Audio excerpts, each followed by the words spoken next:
This is Don Bluth. And this is Gary Goldman. And we're here to walk you through a film that we made a few years back called Anastasia.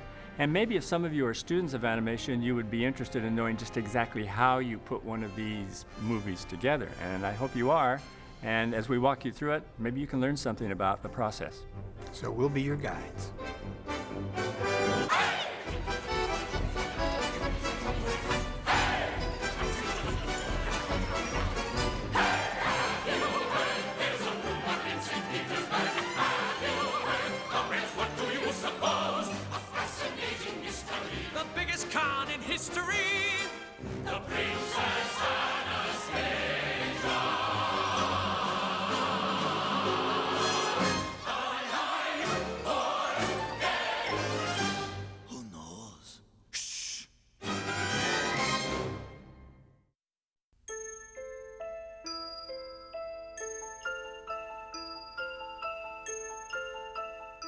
The script is a very important part of making an animated film. And I always think of the script as something that is so compelling and so much a part of our lives as human beings that it could be shot in live action. The only difference being is that we will take that same story, that same script, and we'll animate it. By changing its form so that it's not live action and turning it into a drawn piece of art, it has a little different feeling, and it appeals also to many different ages, so the film becomes symbolic in nature or metaphorical. And the children are able to watch it and perceive, as in the fairy tales, perceive morals and meanings that they wouldn't see if they watched it in live action. So it's a good way to tell a story which will illustrate a certain morality. Hear this song and remember, soon you'll be home with me, once upon a December. Anastasia might seem like it's an odd choice for an animated film because it really deals with a very tragic moment in history. The Romanov family were tragically killed. The Tsar himself, the father of the Romanov family, was a really great father, but he wasn't very good as a ruler, and his country was in a terrible, terrible mess most of the time. We were celebrating the 300th anniversary of our family's rule. There are some wonderful books on the subject that have been written, other stories that have been told that surround this extraordinary, romantic, and desperately sad incident in the history of the Russian royal family, which was the massacre of the entire family. The story of the Romanovs is not typical. You don't immediately go, that would be a great cartoon. It just doesn't happen. So it's amazing that they made it into something as magical as it is. The Grand Duchess Marie is a very pivotal character in the story, in that she was the mother of Nicholas, who was the Tsar of Russia. And when the family were annihilated by the communists, she moved to Paris. A very desperately sad and unhappy woman, as you can imagine, having lost her entire family. You have to talk to her. The interesting thing was that the word sort of surfaced that there was a chance that one of the grandchildren had escaped the massacre. My dear, I'm old, and I'm tired of being conned and tricked.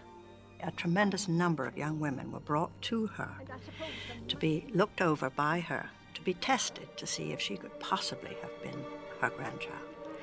And of course, finally one comes along who really answers all the questions correctly. And that is the one called Anastasia. Of course, her name was not Anastasia, as it turned out, but indeed, in our story, let's for a moment assume that it was.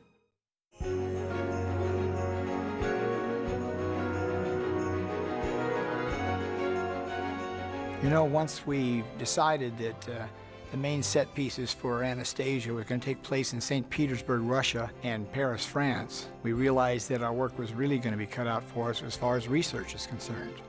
So in January of 1995, I got on an airplane and flew to Russia with a small crew of Russian photographers and sound men. We spent a full week Long days, as long as they could be. It was winter, obviously only light from about 8 in the morning till 4 in the afternoon, but steady shooting all day long, looking for architecture, groupings of buildings. We even went into a helicopter to shoot aerial shots of the city. Our initial efforts in Russia were to get shots of locations that would be involved in the film. The number one thing was to try and create a race through the city. We shot things like troika harnesses, how they were built. These were all props that would have to be hand-drawn. You'll see footage of troika harness in operation, pulling a sled. We went to the train station. We shot the trains, Russian trains, the turn-of-the-century trains. All the elements that we might need to provide physical evidence for the artist to actually use to caricature and bring to life in the film. Now, Gary went to St. Petersburg, and then he took several photos while he was there. This right here wouldn't have been one, but what we would have done is we would have taken several of the pictures, say, that he did there, and used artistic license to come up with this layout here. Basically, the layout is the staging for which the characters are going to act on. This is an actual photo that was taken when Gary was in St. Petersburg at the palace. The palace is obviously a big part of the film. Even though if you look at this and you look at this, they're obviously from two different angles. What we shot on live action would have really determined what the angle is going to be. But the design, the fireplace in the back, which you can see up there, the back wall, the mirrors, so on and so forth. It's all pretty much there. We haven't taken too many liberties with this particular room. We do use artistic license for certain things, depending on what we're trying to depict. But the reference is really important. If we don't have reference, then we can't really come up with that.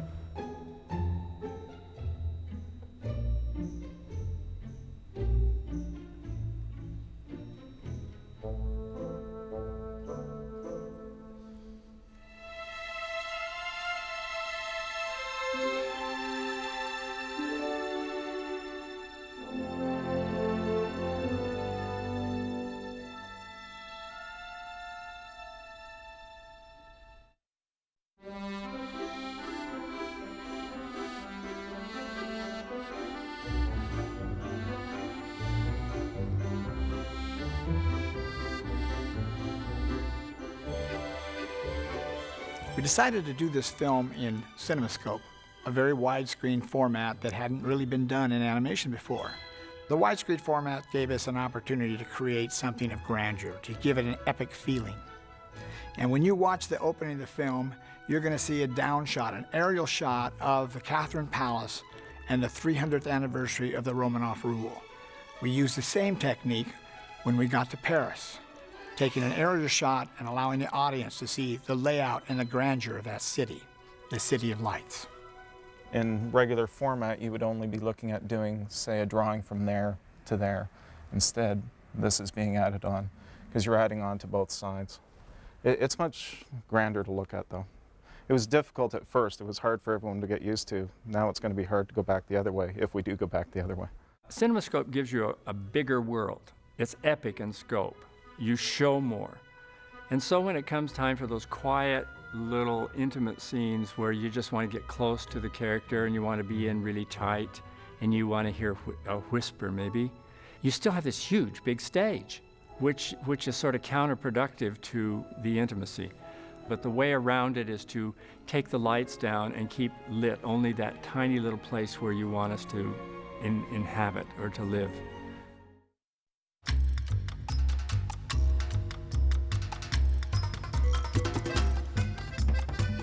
In our field of animation, it seems like there's at least two camps, and one of the camps is cartoon, and the other camp has to do with animated films.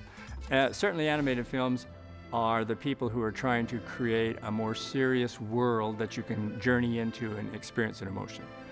Cartoons are very flat. They're very simplified. The cartoon character is, rubber and he can bounce off things. Cartoon character can easily fly, whereas a real live character can't. When I see Superman shot in live action flying through the air, that's a big deal. When I see a cartoon character flying through the air, who cares?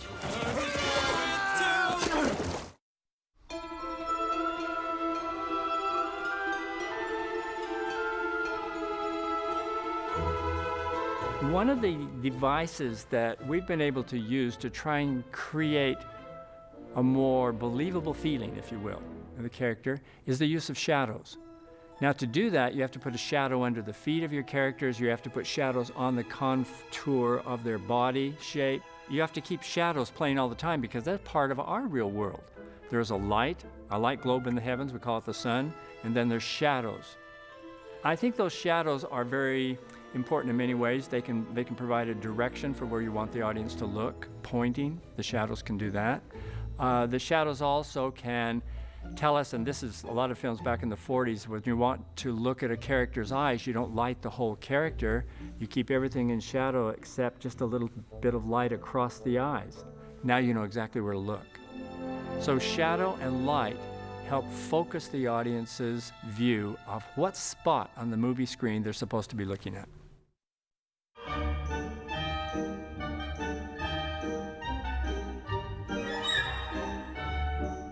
I've studied a lot about color in my career, and color has a great psychology. There are some colors that make us comfortable to look at. Some are definitely very negative and depressing. But in telling a story, since we are dealing with emotions, the rise and fall of, the tides of emotion, colors are a great help because you can use those colors to pump up an emotion either for someone who's very happy or someone who is blue or dejected or down. For example, the colors I like to use to go happy would be the colors in the yellows and the oranges. Reds tend to get a little bit high energy and can lead you into the violets, and violets are not high energy, but they're violent. As you get into the blues, blues are peaceful, blues are loving, something that we love to be wrapped in. It's a very nice thing. Well, knowing those psychologies, it seems to me that it's natural that you want to harmonize with the emotions of your play. There are people on the staff that are going to create what's called color keys, and we decide in each sequence how those color motifs are going to work. It will be dark, it will be blue, it will be green, maybe red and black, depending on what we're trying to communicate to the audience, just as we will do with the music and the sound effects. Well, in this department, we come up with all the color schemes for anything that's animated characters, animated props, could be a car, truck, a book, a train, anything that's moving, as well as special effects such as water, wind, rain, anything that is not part of the attached background that is actually moving has to have color put to it. Also, what determines what color that we put with it is the background in which any of these particular elements are working.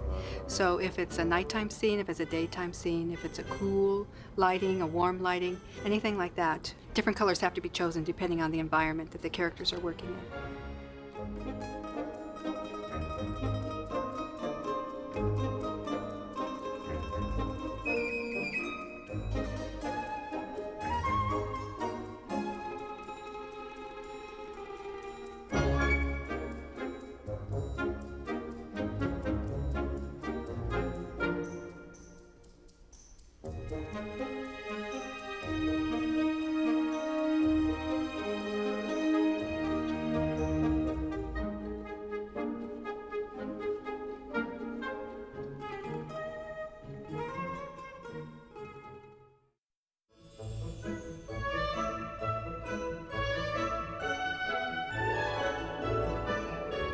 Once we begin to lay the film out, we decide where the camera is going to move. And in some cases, it won't be a hand-drawn layout, or it may be a hand-drawn layout that is going to be converted into a three-dimensional room. And once we go to the idea of moving a camera in, out, or especially across, up, or down, we need a 3D or computer-built room, something that we can move the camera in, and we'll have to match the character's movements to that move. Most of these rooms are colored by hand. In other words, a background artist will create hand-painted plates or hand-painted what we call tiles. And those tiles are assembled to paint the edges of a room, the walls, the furniture, any props in the room. In a case of a 3D or a computer-generated environment, we tried to lessen the feeling of it looking like a computer-generated room by creating hand-painted texture maps. Now, a texture map would be the same as taking a hand-painted background and taking a section of it and wallpapering that 3D environment. This gave us a continuity throughout the film that felt like every scene was hand-painted.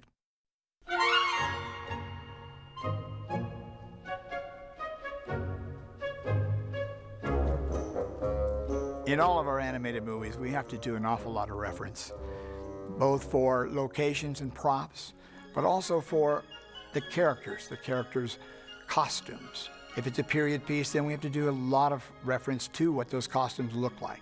We may only find drawings, we may find photographs. It's also important that when we design our characters, that if it's a human being, we know we're going to have to shoot live-action reference.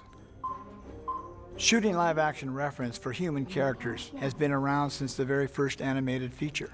It's a process that allows the animator a head start on the acting of the scene. Obviously, we can't just trace it. It must be exaggerated or caricatured to make sure that the movements of the characters feel real and bring it to life.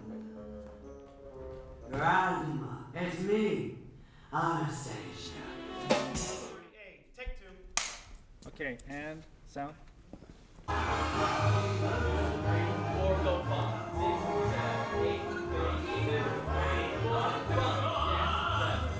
Cut. Good. It works. You know what? Let's try one more thing. You know the flirt back? If she turned more back. So the people who are doing the live action work would watch my body language and hear my voice to try to sort of move in the way the character, the way I sort of move.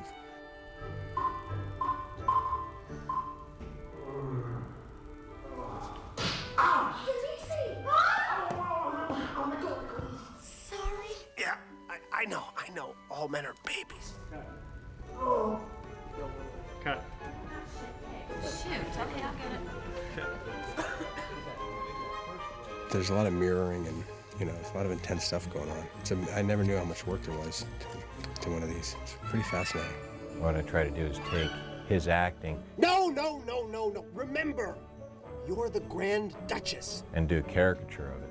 So when he's talking, it's like we'll get like the little head shakes and the little expression changes and try to push it a little bit further just to get that believability, because I think when you're acting, you gotta seem natural, but when you're acting out, you're acting. It's like you have to ham it up even more so. The sequences in the train were Dimitri and Anya having a little bit of a fight, and the dialogue goes something like this. Don't talk anymore, okay? It's only gonna upset me. Fine, I'll be quiet. I'll be quiet if you will. And that's what he says in this scene. So, the live action was shot by Don, giving us a rough idea. And then I'll change them slightly, open up the mouths, make the dialogue read a bit better, and it'll be much. The challenge is to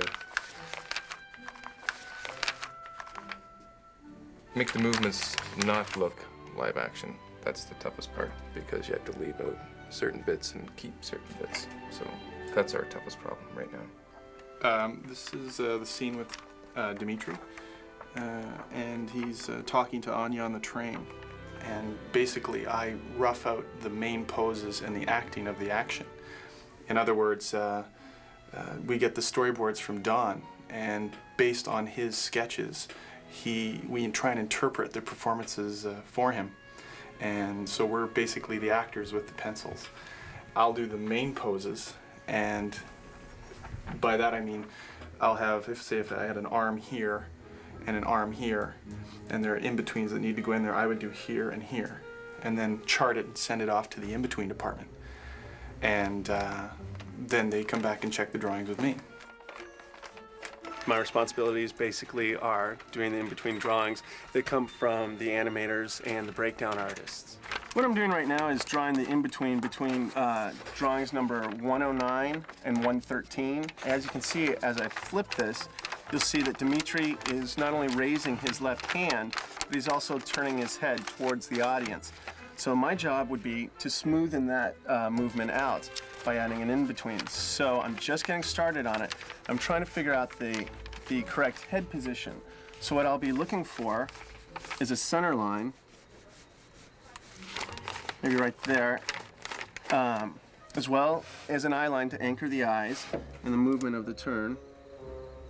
And I can see that eye line might be there. The reason I'm flipping is just a real quick, safe way to check my work. It gives me an idea as to whether or not the movements and the volumes are all correct. So, I'll tell you what, I'm just finding right now that drawing Dimitri is a lot of fun.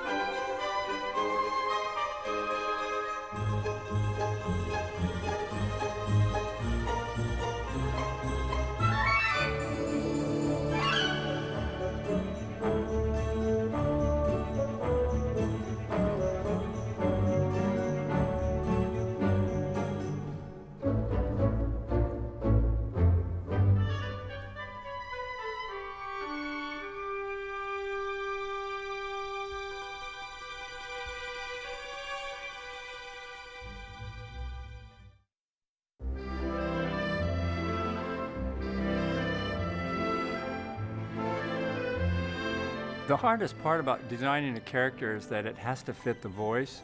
And I remember what we did to find Anastasia is everyone liked Meg Ryan because she represents a really courageous kind of a female figure. And so we said, let's take an old piece of dialogue out of one of her movies and we'll animate what we think it should look like and fit it with that piece of dialogue. It was from Sleepless, wasn't it? Yep. Sleepless in Seattle. And then I went into this room at Fox, and all the animators were there, and they had animated a piece of, like, I think it was Sleepless in Seattle, I'm not sure, but they animated it so that it was unbelievable to see it like you as a cartoon, which probably is not amazing for some people.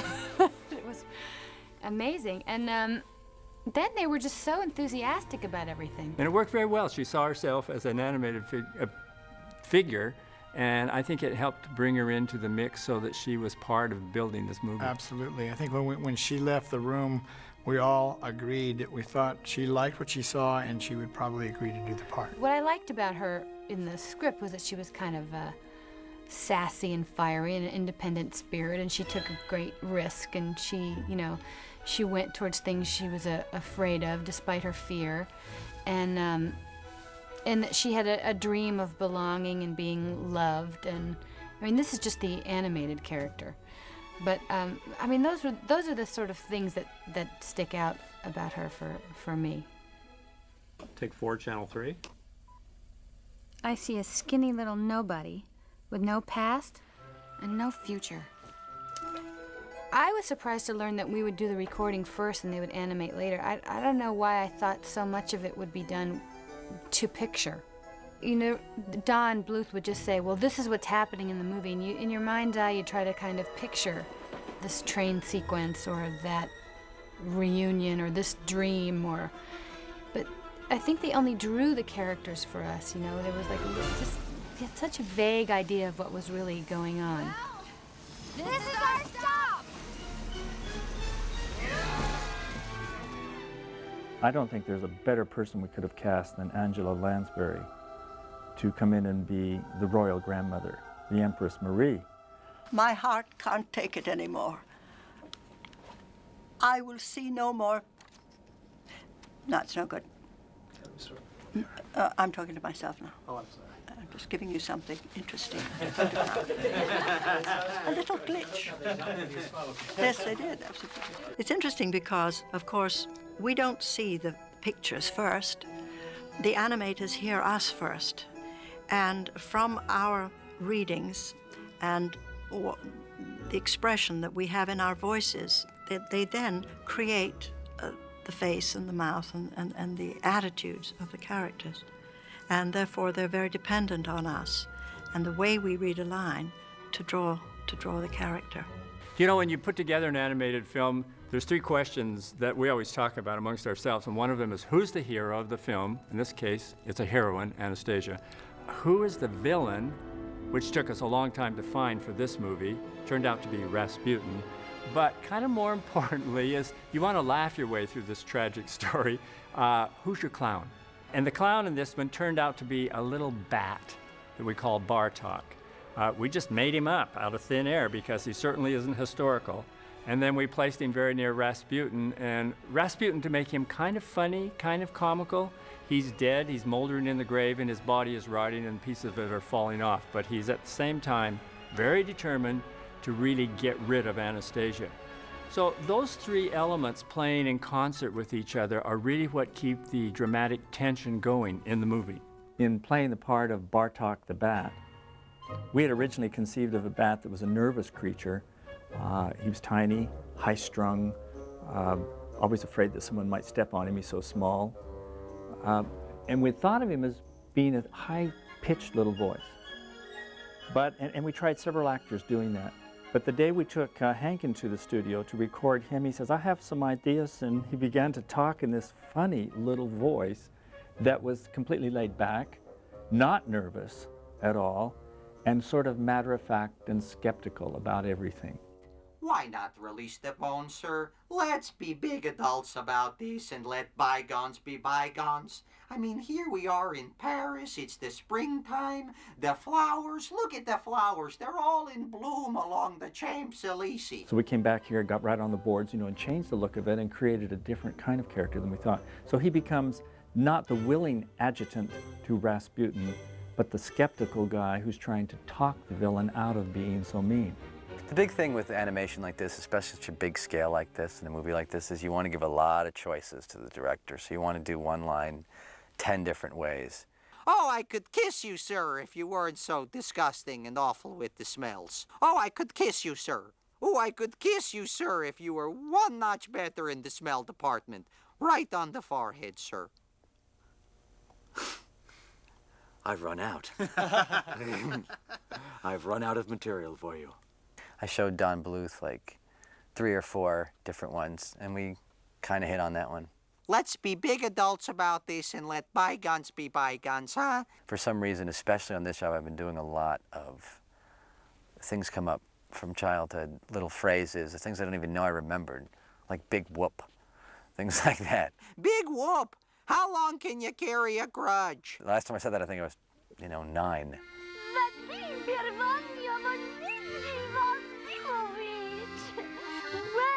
This is unexpected. Sophie is the grandmother's lady-in-waiting. She's also her cousin. And she's the one that gives all the young girls who say they're Anastasia the test, to test them to see if they are Anastasia. Well, she was real. I mean, she was human, of course, but not our real.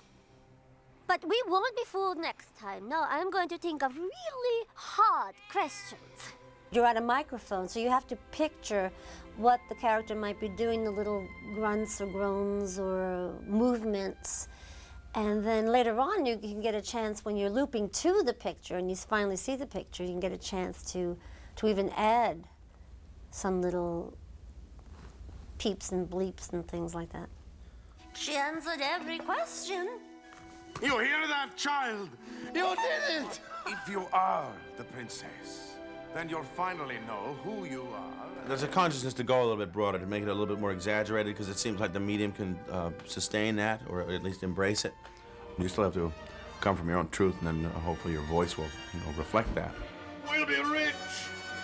We'll be out, and St. Petersburg will have some more to talk about.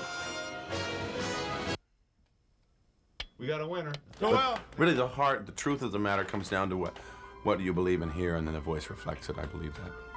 Well, Kelsey, he, immediately and intuitively just zoned right in on what his character was about, and what role his character plays in the movie, and what it needed to be. It's 1, 2, 3, and suddenly I see it at a glance. I've never done a full character through like a film piece, a cinematic piece, and it's just a thrill to do it. It's fun, and I like the character. To me, he's like the heart of the piece. He's really a crossover between a man who has to survive in the new Russia and a man who really is the old Russia. I never should have let them dance. Icy and engaging and fiery young woman. who on a number of occasions has shown a regal command equal to any royal in the world. And I have known my share of royalty. Something's happened. Yeah. Whoopsie. I knew it.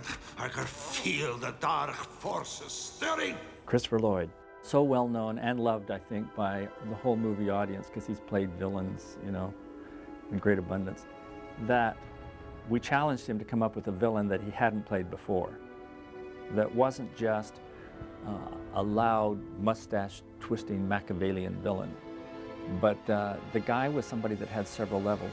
One of them is the loud, screaming, bombastic, you know, villain who he is going to make sure everybody hears him.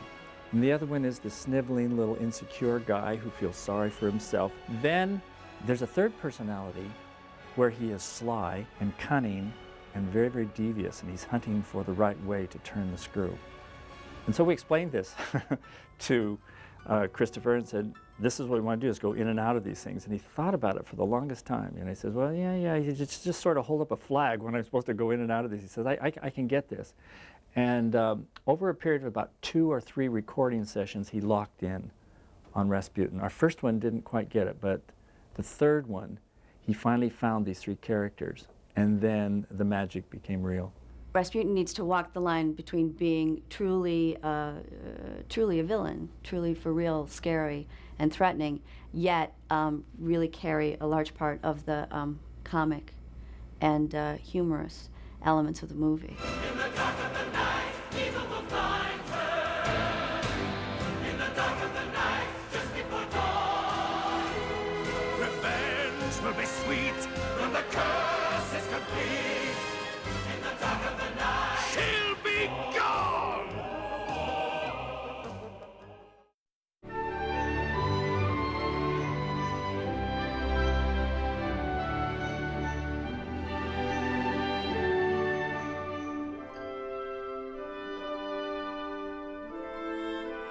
As we started through the process of making this film, we decided right up front that this was going to be a musical romance, and a comedy. In order to do that, we had to make the right selection for the songwriters for this film. And for that, we chose Stephen Flaherty and Lynn Ahrens. This is a very interesting movie because, you know, it's a real historical period and a famous and very important historical event, which is essentially the Russian Revolution. And the whole prologue sets up the idea of that in a way that I think, you know, children can understand. But then it becomes, in a certain way, a fairy tale, because it is the story of a lost girl, a lost princess, who needs to recover her sense of herself and who she is and where she came from and where she's going with her life. Once the historical context is established in the movie, we segue with music into an opening number, which is called A Rumor in St. Petersburg, and it basically sets up a world of a gray world, a post-revolutionary world. But what keeps their spirits up is gossip, and the gossip is this rumor that has been a rumor in real Russia for, you know, ages, and to this day continues on, that the youngest daughter of the Tsar may have survived the Russian Revolution. And so the whole context of the opening number is this world of gray, grim, post-revolutionary St. Petersburg where people gossip about Anastasia. Have you heard? There's a rumor in St. Petersburg. Have you heard of the singing on the street? Although the Tsar did not survive, one daughter may be still alive. The Princess Anastasia! You heard of the saying on the street? Hey! Hey! Hey! Have you heard? There's a rumor in St. Petersburg. Have you heard what they're saying on the street? Working in the world of animation, you basically can do whatever your imagination tells you to, or wherever you can be as wild as you want to be. So obviously having Russian ghosts, hundreds of them, coming out of portraits and doing this wild dance while we hear this ghostly orchestra in the chorus, obviously you would not see that in a stage show, you know? Right. And in the world of animation, something that fantastical is something that we could just run with, basically. Why do characters burst into song? They sing, because their emotions reach such a point that they have to go somewhere else, and talking doesn't do it anymore. So music takes over and says, okay, I know you're feeling something more than words will express, so let me take it from here, and we go into a song. I think one of the challenges in writing a musical, animated or not, is that whenever the character does finally burst into song, whenever that emotion does come to the surface, that the character sounds like the same character that you've heard speaking. Doing the voices has been really, really satisfying in making the speaking voice of Meg Ryan flow seamlessly into the singing voice of Liz Calloway.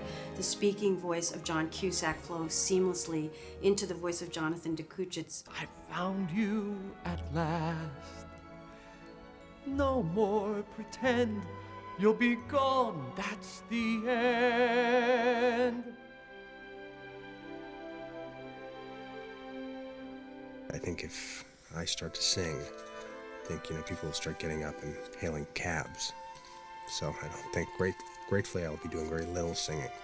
I think the surprise of working with the actors was Kelsey Grammer, because everybody knows him as Frasier and from television, and in fact he has an incredibly resonant voice. He's a classically trained actor, a great singer. We wrote the most difficult piece of material, I think, in the film for that character, which is the song Learn to Do It, which has about maybe 1 million words in it, and it goes up and down. And it goes back and forth between 3 characters, and it's very fast and comic, and he did it.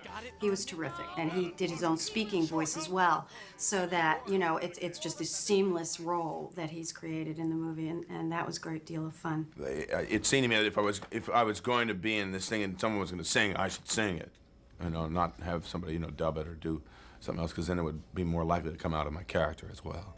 The original title of this project, the working title, was The Music Box, and the music box, a beautiful enameled Russian music box, is a central theme in the story, and it's the music of this little toy music box that jogs Anya's memory and reminds her, and ultimately reunites her with her grandmother. And it was the music of that little box that we started working on, and that's what the first theme that Stephen wrote was, this very, very evocative little Russian melody that might come out of a music box, with that tinkly little sort of old-fashioned sound, and that became this beautiful song called Once Upon a December.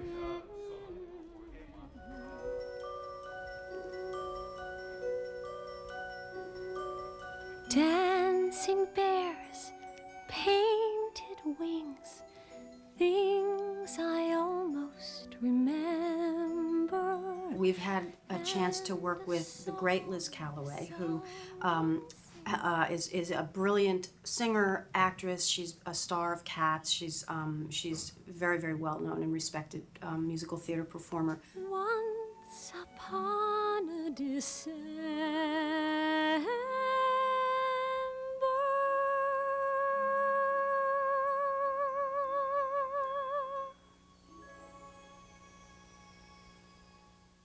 This takes place in the world of old Russia, so I had to create a Russian sound. So I wanted the sounds of Russian folk tunes, Cossack dances, those sorts of sounds, the old world of Russia. And then in the middle of the film, they're in Paris in the 20s, so all of a sudden it was more Parisian sound, so we dragged our accordions out for that. There's a number that Bernadette Peters sings. It's called Paris Holds the Key to Your Heart, so it's a little Charleston number from the 20s. Holds the key to your heart, and old Paris plays a part. Bonjour! You stroll to by two, and what we call love, and soon old Paris will be singing to you. Paris holds the key to l'amour. And not even Freud knows the cure. There's love in the air. And c'est folie bergère. The French have it down to an art. Paris holds the key to your heart. Paris holds the key to your heart. That was interesting because you're singing in a mic and also trying to picture what you might be doing, what the character might be doing at that moment. And being animated and having it in your singing and reading the music and not knowing the song, but it was fun. There was all that energy is in it.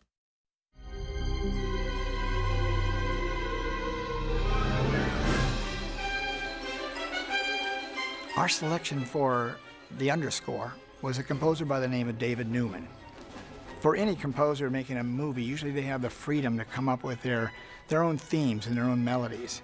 But in the case of a musical comedy or a musical structure that we've created, he was going to have to adapt the themes and melodies that the songwriters wrote to underscore this film.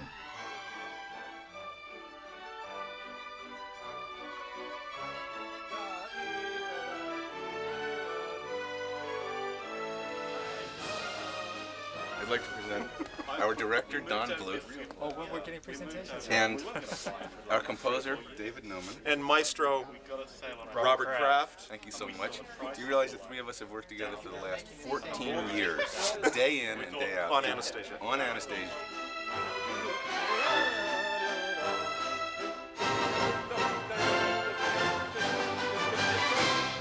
Yeah.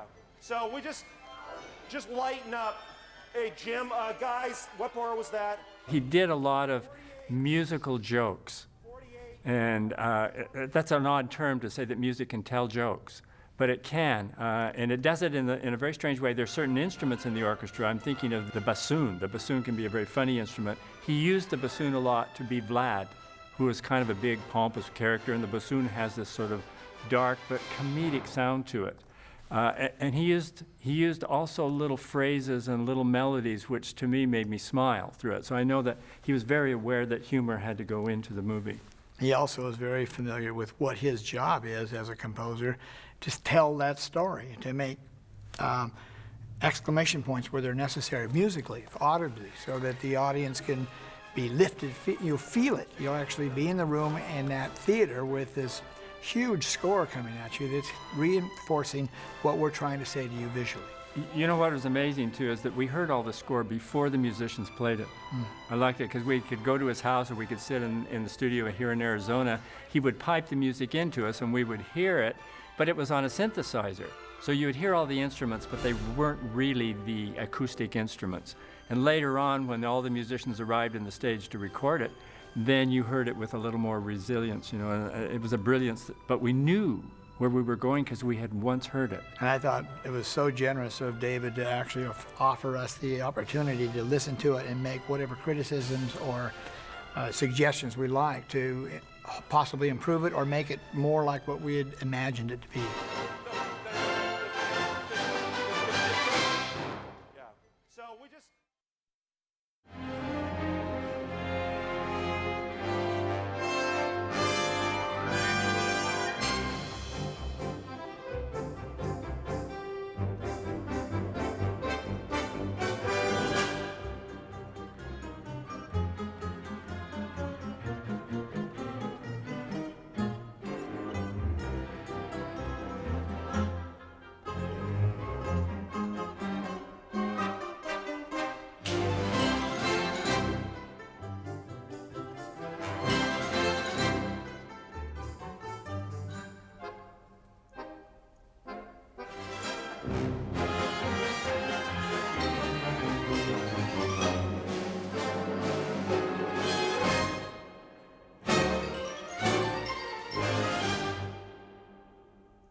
I would like to teach you to draw the four main characters from the movie. That would be Anastasia, Dmitri, Rasputin, and the comic Bartok. What you will need is a nice piece of paper. Paper has two sides. One of them is a rough side and one is a smooth side. I like working on the smooth side. The pencil that I like is a 6B, which is very, very soft and makes a very dark line, as you can see. There are other pencils that when I want to do fine drawing, and it's just very intimate between me and the pencil, this is a 6B that I just showed you. I would go to a 2B or a B. Both of these are excellent pencils, and I spend most of my time using one of those two.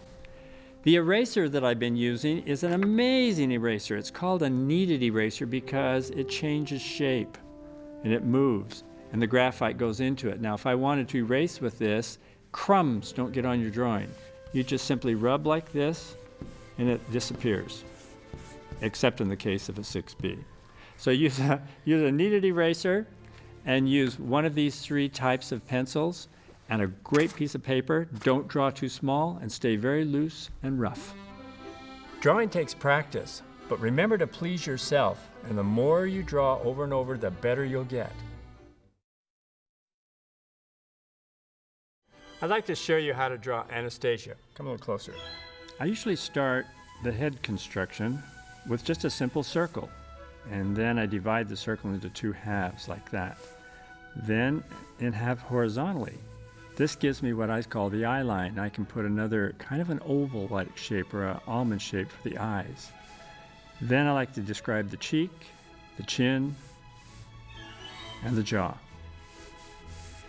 So if you can draw that much, that's easy. On this eye line right over here, the ear is going to be placed right there. So we know where the ears are in Anastasia. Right in here in the center of this line is where the nose will be placed. And it's just down here, just below the eye line. So I'm going to describe the bottom of the nose. The mouth will go about right there.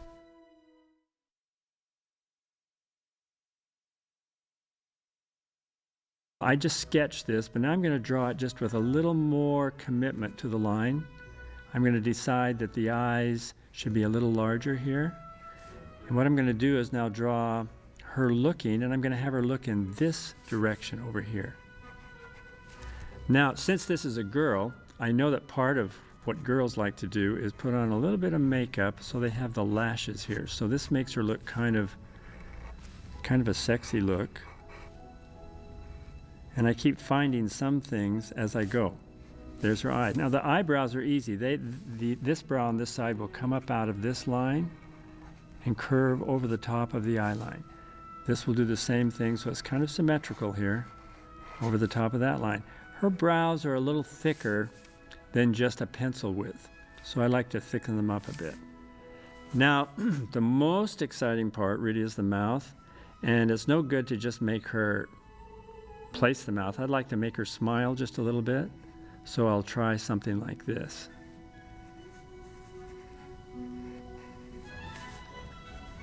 That kind of works for me.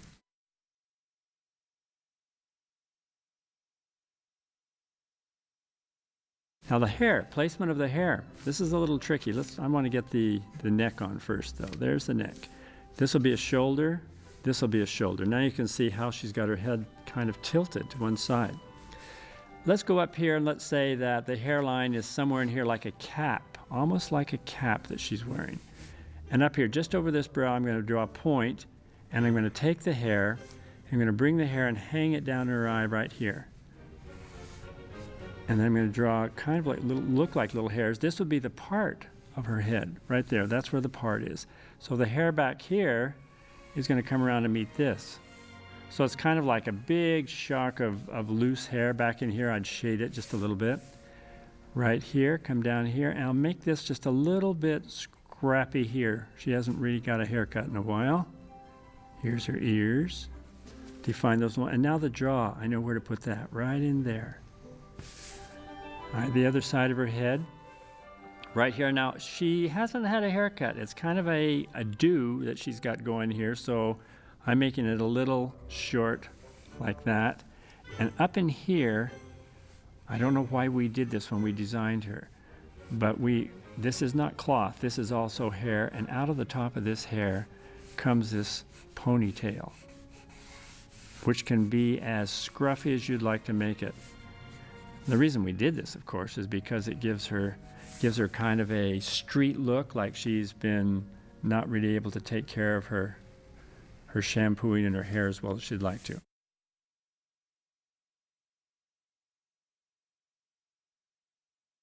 Okay, I'm going to put a little bit of shading underneath this hair because that'll help the head go back underneath there. Let's put the clothes on her now. She has a little collar here, and this is almost like a cylinder, and her neck comes up out of that. So it's something like that.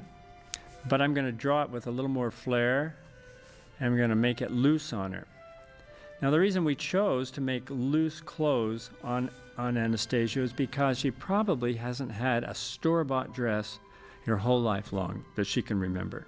So the sleeves are too big, and if her shoulder's there and her other shoulder's here, it means that the seam for the sleeves is probably down there instead of up there. So it makes her look like the clothes are way too big. The way this Russian dress works is this part of the dress flaps over here and there's a button right there. And then this is the bust line right there. A few wrinkles here and there tell us that this is cloth, so it, it's soft. And there you have Anastasia.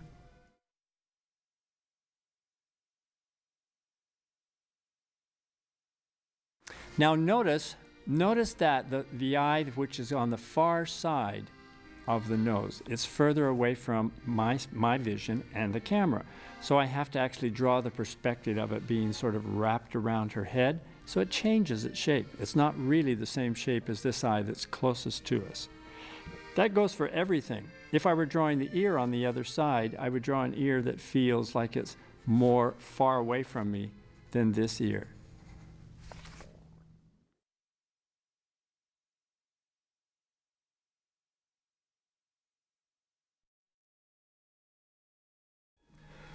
Now let's draw Dmitri.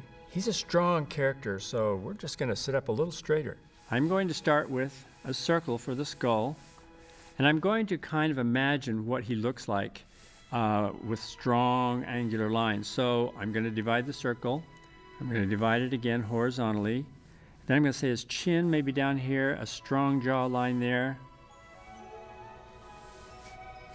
So you can see this is where the skull is, right there, where the circle that we've drawn. Nose. Dmitri, you could draw just a straight nose, and most of the men that you see in animation have the straight nose, but Dmitri has a kind of a little bump on his nose. It's like a hook nose, so he's not overly handsome. And he has kind of a grin, so I can put the mouth in here, a grin that is a little bit crooked. So we'll let him grin to one side.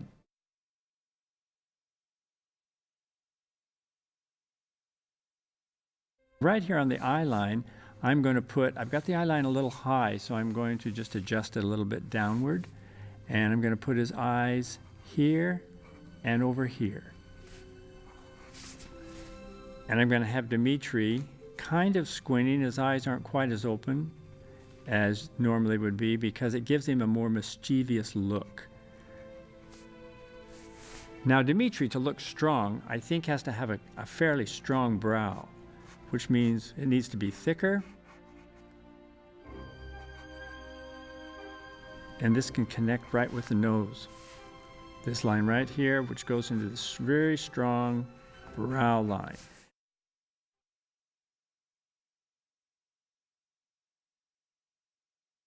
Now Dmitri has something else which I kind of like his hairdo. It's sort of split down the center, so he parts his hair in the center and it falls to the side. There, this is falling to the side. There we go, like that. He's probably always brushing his hair back. When you watch the movie, you'll see him continually fussing with his hair. Now right in here, it's on the eye line, we draw the ears. Now whether you're going to see the ears or not, I want to know where they're going to be. So I draw the ears in right where they're going to be. I'm going to change the jawline because I think it feels better. So I'm kind of making decisions as I go. If I've drawn a line in the wrong place, I want to change it, then I go ahead and change it. Don't feel that you have to commit yourself. So let's say this hair hangs down over this ear, and it hangs down like this. Part of the ear is showing, and maybe part of the hair like this is going on down there, and we only see part of the ear. That's okay. That's okay. I've seen that kind of thing before, and it works great. To make him look strong, he needs a nice, strong neck. So I'm going to put his shoulders here. I'm going to put this shoulder like this. Broad shoulders will also give him strength.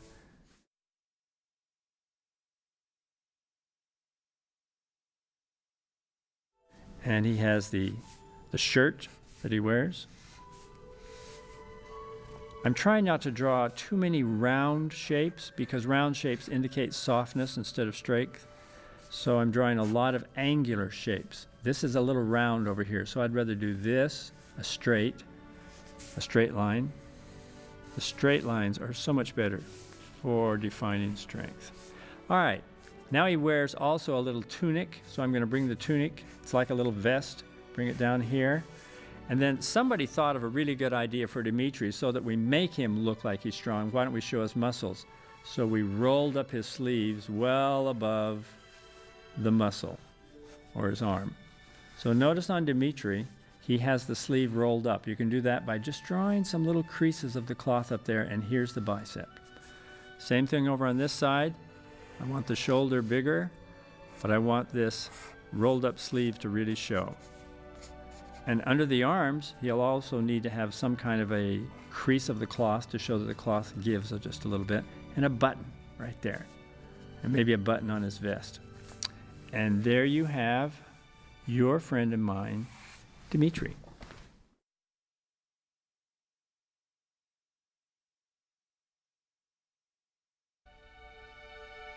With Dimitri's eyes, I think you need to notice that as the far eye that goes around there has a little different shape than this eye that's closest to the camera. Notice also that it's more squinted. I, in some cases, like symmetry. In other cases, I think it makes a boring drawing. So notice the shape of this little eye here, besides being further away, it's a different shape than this. Notice that the grin goes to one side and not both sides. Notice that the hair on this side is one shape and this is another feeling over here. So you kind of want to get away from twinning things or making them the same shapes. With his nose, if I didn't tell you before, we tried to make him just a little bit unflattering so that he would feel like, you know, this little bump in his nose keeps him from being, you know, the perfect prince.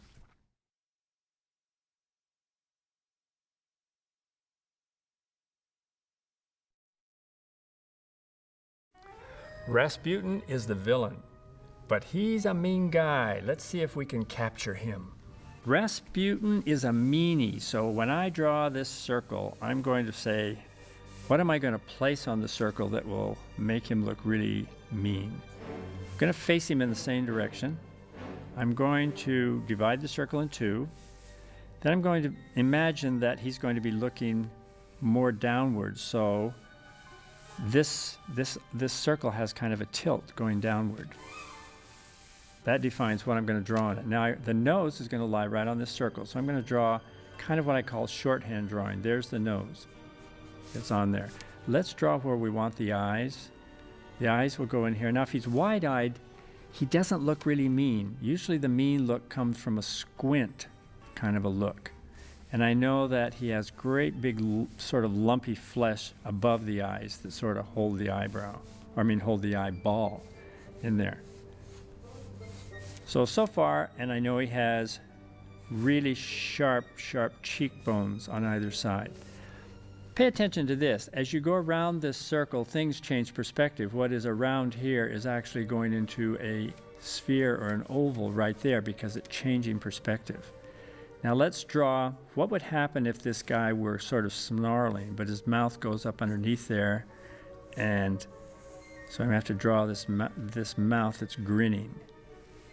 I'm going to put it underneath the nose just a little bit there. And then I'm going to turn it down on the corners and bring it down here like this. And there's teeth that come out of here somehow. So let's see if we can just sketch in some kind of forms of teeth. And he has a big lip, I remember that.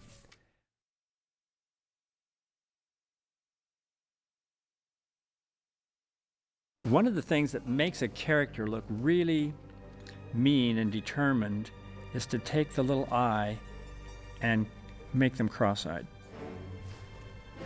And then I can take the brow here on him and bring it really down like so that he is frowning. Now he already looks a little meaner. You see, he's sort of angry like. These eyebrows that he had, the details of them were they had unruly hairs sticking out of them that usually most older folks will recognize. All right, now the teeth. Let's pay attention to the teeth just a little bit. I would imagine, and we did this on purpose, that Rasputin's teeth, since they were rotting, were probably not all the same shape, so I like to make them different sizes inside of his mouth. Same down here on the bottom. They're smaller on the bottom, you know how your own teeth are, but don't make them uniform. And maybe one of them's cut way off. So what you get is a guy who is not what you'd call a pretty boy. And there's Rasputin's mouth. And now notice this is like a snarl. Inside, the tongue. Shade inside the mouth so you can tell it's down inside there. There's the tongue. Then back in here, way deep down in the throat, it gives the drawing a nice look if it's way deep down inside.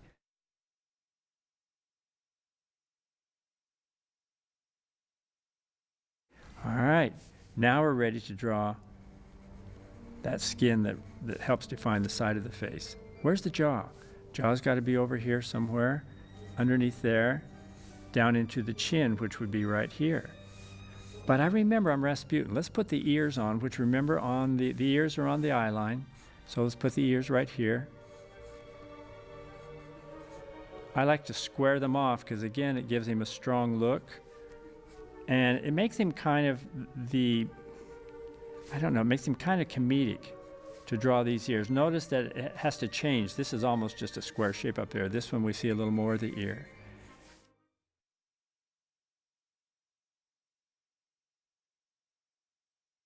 Now, I know what comes out of here because we can't draw this chin exactly. We have to put hair on him.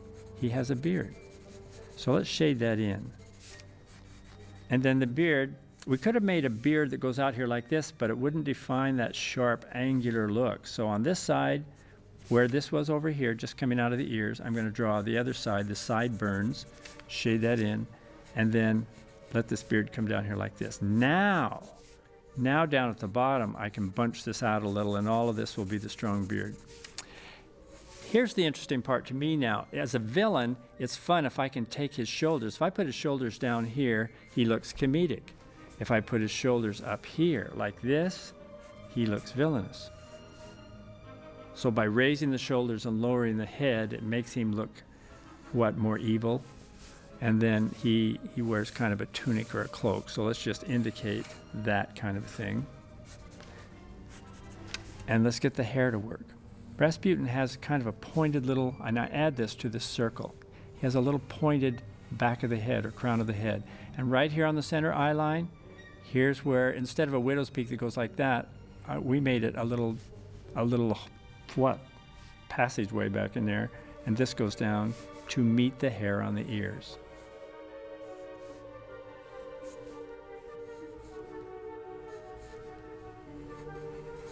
Okay, now, here's something that will help too. Around the eyes, this is a guy that has lost sleep thinking about all the evil things he'll do, so you can get dark circles around the eyes and probably some little flesh underneath the eyes. And he gets meaner and meaner the more you add those kind of things. Let's darken the hair. There we go. That's how you draw Rasputin.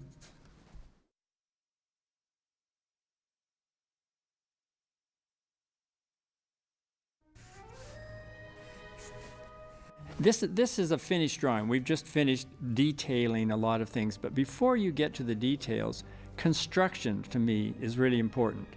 And it is in the construction that you're kind of guessing how the drawing is going to marry onto the paper. If what you're drawing doesn't seem to be doing, you can change lines because you're not making a commitment yet. Maybe I could illustrate that by saying, I'd like to draw Rasputin's hand up here. And if I wanted to, I'd say, well, let's shorthand it or not totally commit it by making a dark line. If I drew his hand and I said, I want to put one finger up, I want to put several fingers, 4 fingers down, I want to have the thumb gripping those. So I didn't really draw anything yet. I just sort of doodled something in there to say, would that feel good?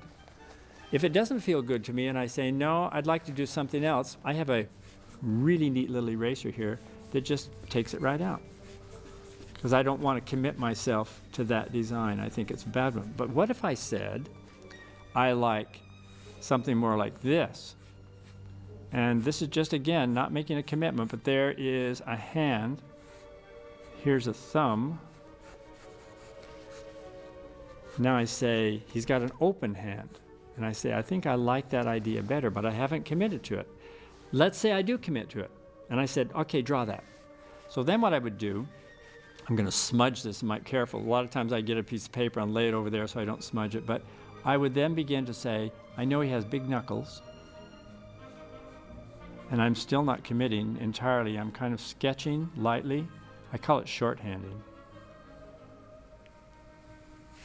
And as you shorthand, you will become convinced that you're on the right track, or you'll be sure that you're on the wrong track, and then you can just take it all out. Now, I know he has things like warts and stuff, you know, I can put on, and I know he has these huge big nails. But I say, you know what? I like that. I think it's going to work. I'm going to go for it. So if I go for it, at this point, I'm going to start increasing the density of the line, meaning the darkness of the line. And I'm going to start putting in details. Here's wrinkles on this.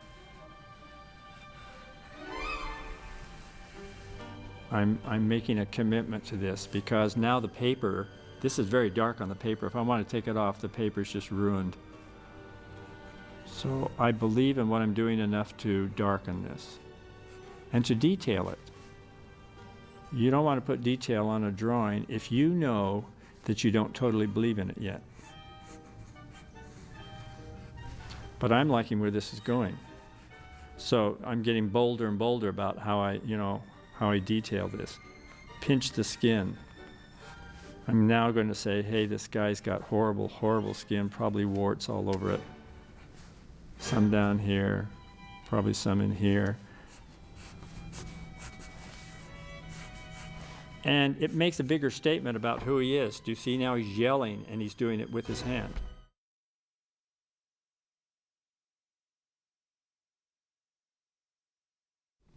The problem I have with this is I have two drawings on this paper right now. I have a drawing that's big of a hand and I have a drawing that's big of the head.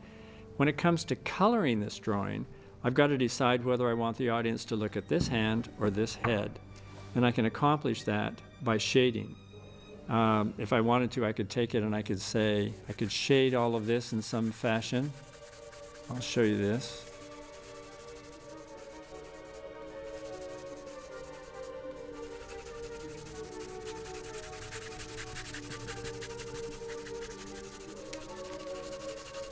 So everything is kind of out of the light, except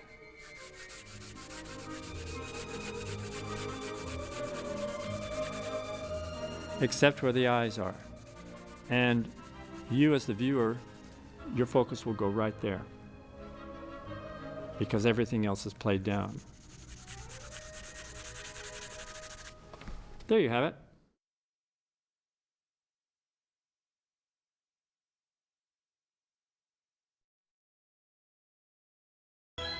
Bartok is the comic of the movie. He's a lot of fun to draw.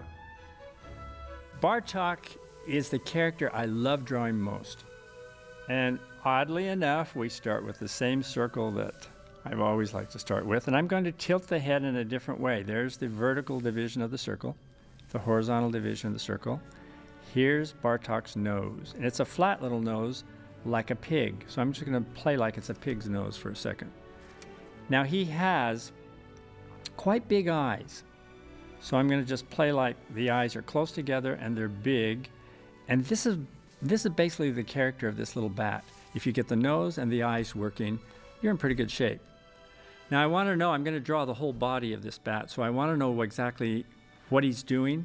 So I think what I'll do is say he's got a tiny little neck that you don't even get to see. And let's say that his arms are outstretched like this.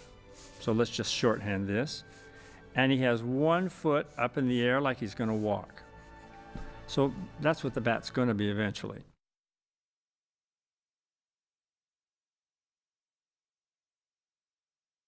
So it gives you kind of an idea without, committing yourself too much. And he has huge ears. Did I say that? Ears, big ears. So let's draw those big ears. One of them is just on top of this eye. The other one has got to be over here somewhere by the other eye. So it's drawn way over there. and then the inside of the ear. This is the inside. We have to start on the eye line right here, come up in here, and this represents outside the ear. This represents, and this is inner ear. So as I can differentiate, I'm going to shade what's inside and smudge it a little with my finger. This is a wonderful pencil. It's called a 2B pencil, and it smudges easily. Now you can see the inside of the ear.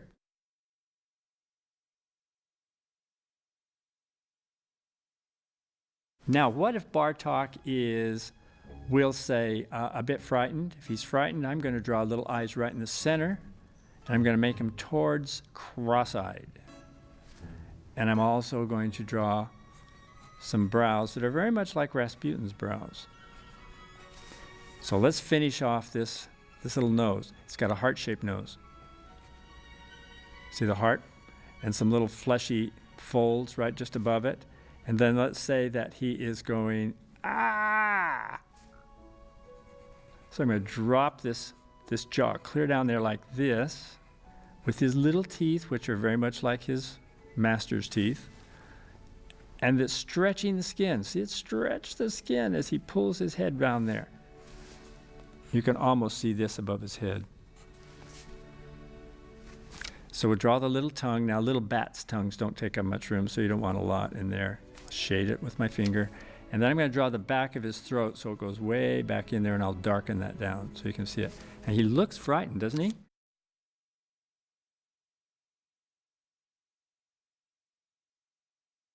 So with that frightened look, what we probably should have is the frightened hands. 3 fingers is plenty, I think. And he's probably shaking these little hands. Since we're not able to animate this character today, we just have to indicate the little feelings that he's doing or the motions he's making, because that tells the viewer what to look at. Shoulders are up underneath where you can't see him, and his neck is almost non-existent. Now, when I get down here and I get the little feet, the little bat feet, those are easy to draw. You just draw little bat feet like this. Put little nails on them if you want to, little toenails. Here's little bat feet. Ah, that seems like a short leg, so what I did is I bent it just a little bit. And his wings attached to his wrist and to his ankles. So right here, since that's all bent, I'm going to let that just sort of fly like that. Only this one, no. This one, they're stretched way far apart. So that's part of his wing, and that's the stretch. And underneath him is a shadow. And there's our little friend Bartok.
After seeing the movie, I was very excited. I mean, it's a great opportunity for me as an artist, and even when it was first brought to my attention before I even saw the movie, I was familiar with the story and the song. I heard the song, and it's really wonderful. I'm very excited about it and excited about the future and the promoting it, the video and everything. It's a great venture for me. To the past. The movie is incredible. The animation, Anastasia, her character is great. I love her attitude, and just her independence is really cool. And I think kids are gonna really love her character, love what she's trying to do, and definitely feel her emotion in the movie with the song, and hopefully feel my version as well. Well, starting here, my life begins. I think of someone who's a little insecure but wants to find themselves, and throughout the course of the song is building up the courage and the gumption to go after it and find herself, which is exactly what she's doing in the movie, and it's something a lot of people can relate to, which is why it's even cool for me to sing, and I think I could put some feeling behind it because all kids go through that, you know, trying to find themselves. So it's a great song, great lyrics. Courage, don't desert me. Home, love, family. There was once a time I must have had them too. We added a beat to it, make it radio friendly for the soundtrack, but everything else structure is the same, melody is the same. You know, we wanted to really keep it as close to the movie as possible because we didn't want to lose that magic, and that's what the movie has. But it's slightly changed a little bit for the soundtrack.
Twentieth Century Fox presents a first look at the story behind the greatest mystery of our time. Production will be completed in 1997, but the magic is already here.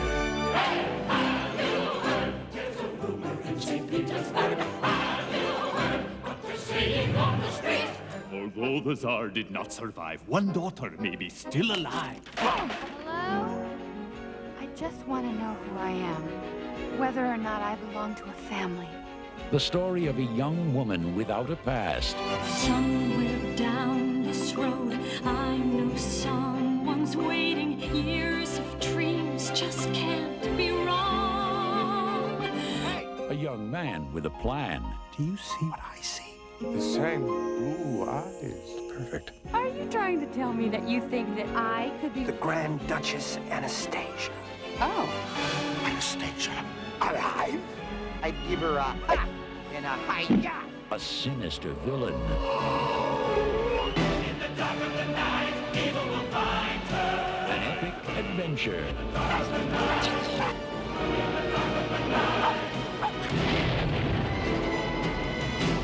If we live through this, remind me to thank you. Fascinating mystery. The biggest con in history. The Princess Anastasia.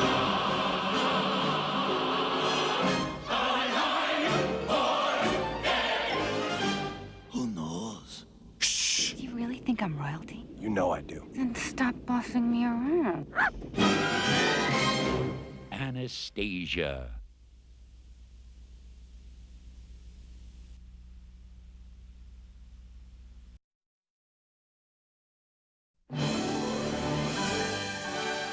An enchanted world. The Tsar of Imperial Russia. A sorcerer's curse. I will not rest until I see the end of the Romanov line forever!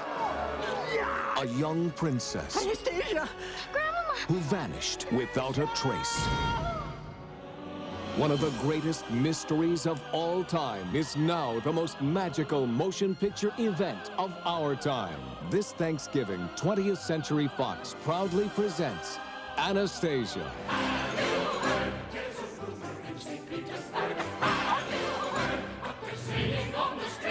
Although the Tsar did not survive, one daughter may be still alive. The Princess Anastasia. Anastasia, alive? Ain't that the kick in the head? I guess a curse just ain't what it used to be, huh, sir? It's the story of an orphan named Anya You want to find your family, huh? and a dreamer named Dmitri. Do you see what I see? Yes! You think that I am Anastasia? That's why I'm stuck here in limbo. Oh, don't get so grabby. They're teaming up to find a clue to her past before the evil Rasputin destroys their future. I want to look my best. Whoa, that fell right out. The last of the Romanovs will die. We're gonna have to jump. After you! Mayday! I get the message. From the streets of Russia Anya! to the lights of Paris, I will see no more girls claiming to be Anastasia. You have to talk to her. finding the truth You really are Anastasia. will be their greatest challenge. You will address the princess as Your Highness. And following her heart We've been through a lot together.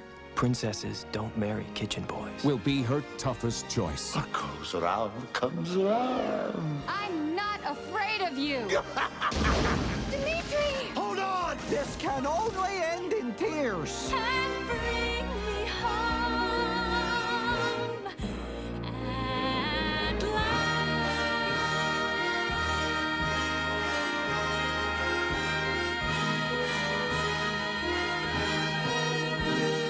Anastasia.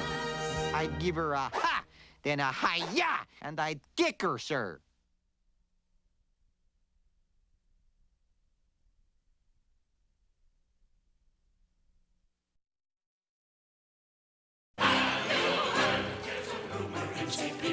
An orphan searching for her past. You think that I could be royalty? A man looking for his future. Do you see what I see? A sorcerer Anastasia, alive. planning to make them history. I guess a curse just ain't what it used to be.